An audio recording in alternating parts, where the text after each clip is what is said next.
As a society, we love to see signs like this. Clearance, buy one, get one free, 50% off. When we walk up to our front door, we can't help but feel joy when we see the packages that we've been so anxiously awaiting.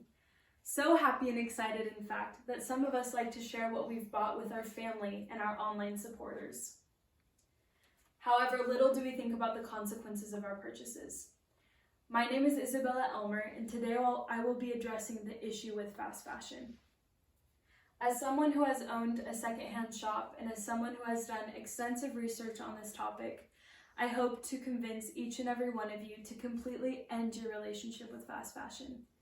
I hope to speak about two main points today. The first, the problem that is associated with fast fashion that concerns us as consumers, the environment, and laborers, as well as the solution, which is to stop purchasing from this industry at all.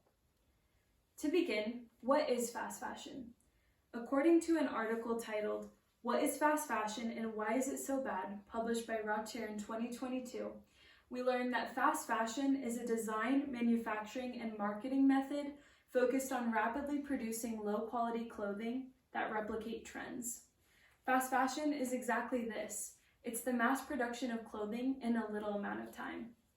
To give you some perspective, according to an article titled, "What is Fast Fashion Anyway?" published by Stanton in 2023, we learned that the average designer brand or small business, they release up to 5 to 6 collections of clothing each year.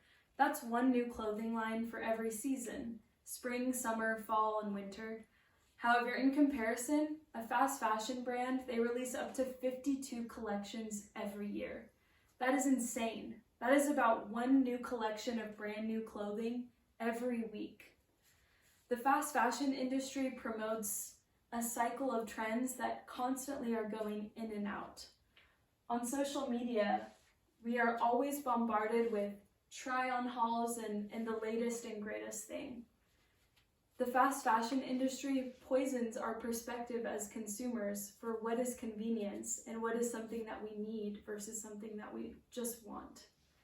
That leads into the next problem associated with fast fashion. According to an article titled 10 Concerning Fast Fashion Waste Statistics published by Genie in 2022, we learn that 92 million tons of textile waste are produced in landfills every year. To make it more relatable, that is exactly one truckload of textile waste every second that is produced.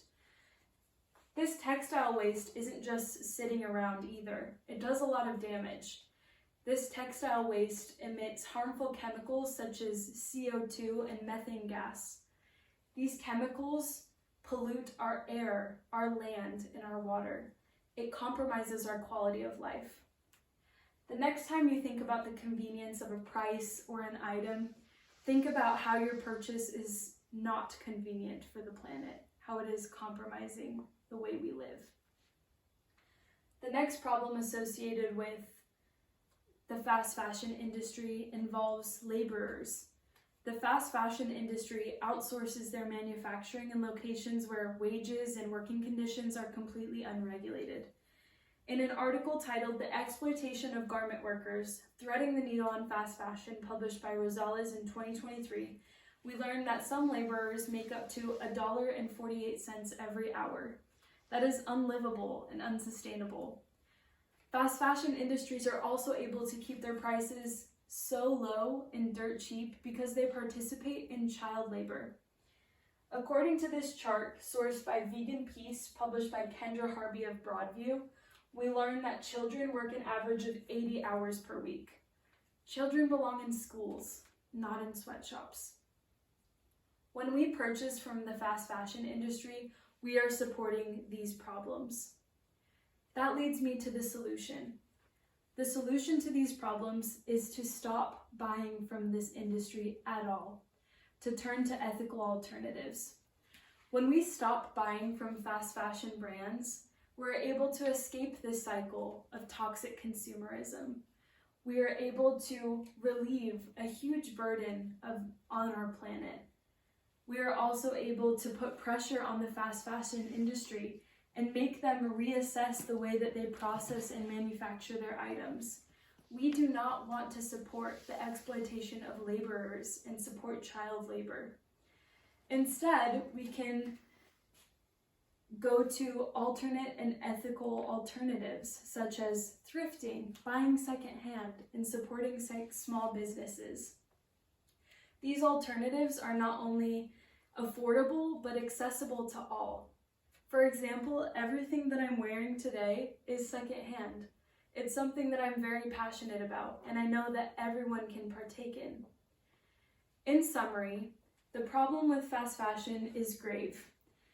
We are living in a place that is harmed by textile waste. We are living in a place where laborers are working in horrible conditions. We as consumers have a completely different idea of what consumerism is. When we end our relationship with fast fashion, we can make the world a better place. My call to action to you is to end any relationship that you have with fast fashion and turn to ethical alternatives such as buying secondhand. I promise that when you do this, you will help make the world a better place. According to an article titled, "Is Fast Fashion Dying?" published by Lynn in 2021, the average thrifter buys around 7 items per year. That displaces 9.4 billion pounds of CO2. Small changes make a big difference, and I invite each and every one of you to partake in this difference and stop buying from the fast fashion industry. Thank you.